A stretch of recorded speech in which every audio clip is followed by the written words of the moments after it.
Supermarket News names Wakefern its 2026 Retailer of the Year. 7-Eleven sues Nike over the color scheme in a new sneaker, and a fruit vendor for Publix recalls organic blueberries due to a risk of E. coli contamination. Those are the top headlines for July 7th, and it's time for Retail Daily, your quick look at the top stories from Supermarket News and CSP Daily News. I'm Chuck Yulee, editor at CSP. And I am Supermarket News Executive Editor Bill Wilson. Here's to the best. Supermarket News has named Wakefern its 2026 Retailer of the Year, recognizing the retailer for its leadership in building the next operating model for grocery retail. The award will be presented during Grocery Next 2026, taking place on August 24th through the 26th in the Chicago area.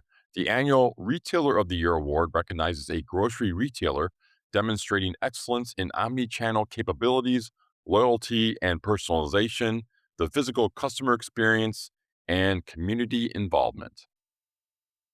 7-Eleven sues Nike. The C-store giant on July 1st sued Nike over the company's latest sneaker launch, the Air Max 95, planned for July 11th. The convenience store chain each year promotes July 11th as its birthday, calling it 7-Eleven Day as well as Slurpee Day, and giving out a free small Slurpee to customers. The Nike shoe features orange, green, and red stripes, and in the same order as 7-Eleven's, quote, famous and distinctive 7-Eleven design mark, which incorporates the distinctive and non-functional combination of the colors orange, green, and red, closed quote, according to the lawsuit. In the suit, filed in federal court in Texas, 7-Eleven said the shoe bears, quote, a confusingly similar imitation of 7-Eleven's tricolor mark without authorization from 7-Eleven, close quote. Bad Fruit, a fruit vendor for Publix, recalled organic blueberries due to a risk of E. coli contamination. Frutas y Hortalizas del Sur S.A. made the announcements for its frozen Greenwise organic IQF blueberries.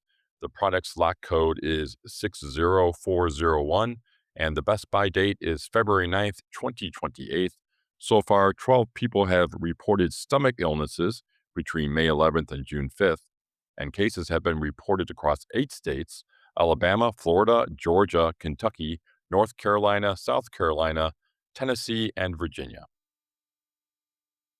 Convenience store distributor McLane Company, Inc. will host its McLane Engage trade show August 25th through the 27th at the Gaylord Texan Resort and Convention Center in Grapevine, Texas. Keynote speaker Saul Rashidi, recognized as the world's first Chief Artificial Intelligence Officer for Enterprise, will share what's actually working with AI in C-stores. Attendees can also see new products and innovations from across the McLane portfolio, including new offerings from Central Eats, Highbird, and consumer value products. The current situation, despite continued pressure from inflation, tariffs, and supply chain disruptions, grocery retailers are maintaining investments in technology, store modernization, and health-focused merchandising as they work to meet changing consumer expectations. According to FMI, the Food Industry Association's annual The Food Retailing Industry Speaks 2026 report released Tuesday.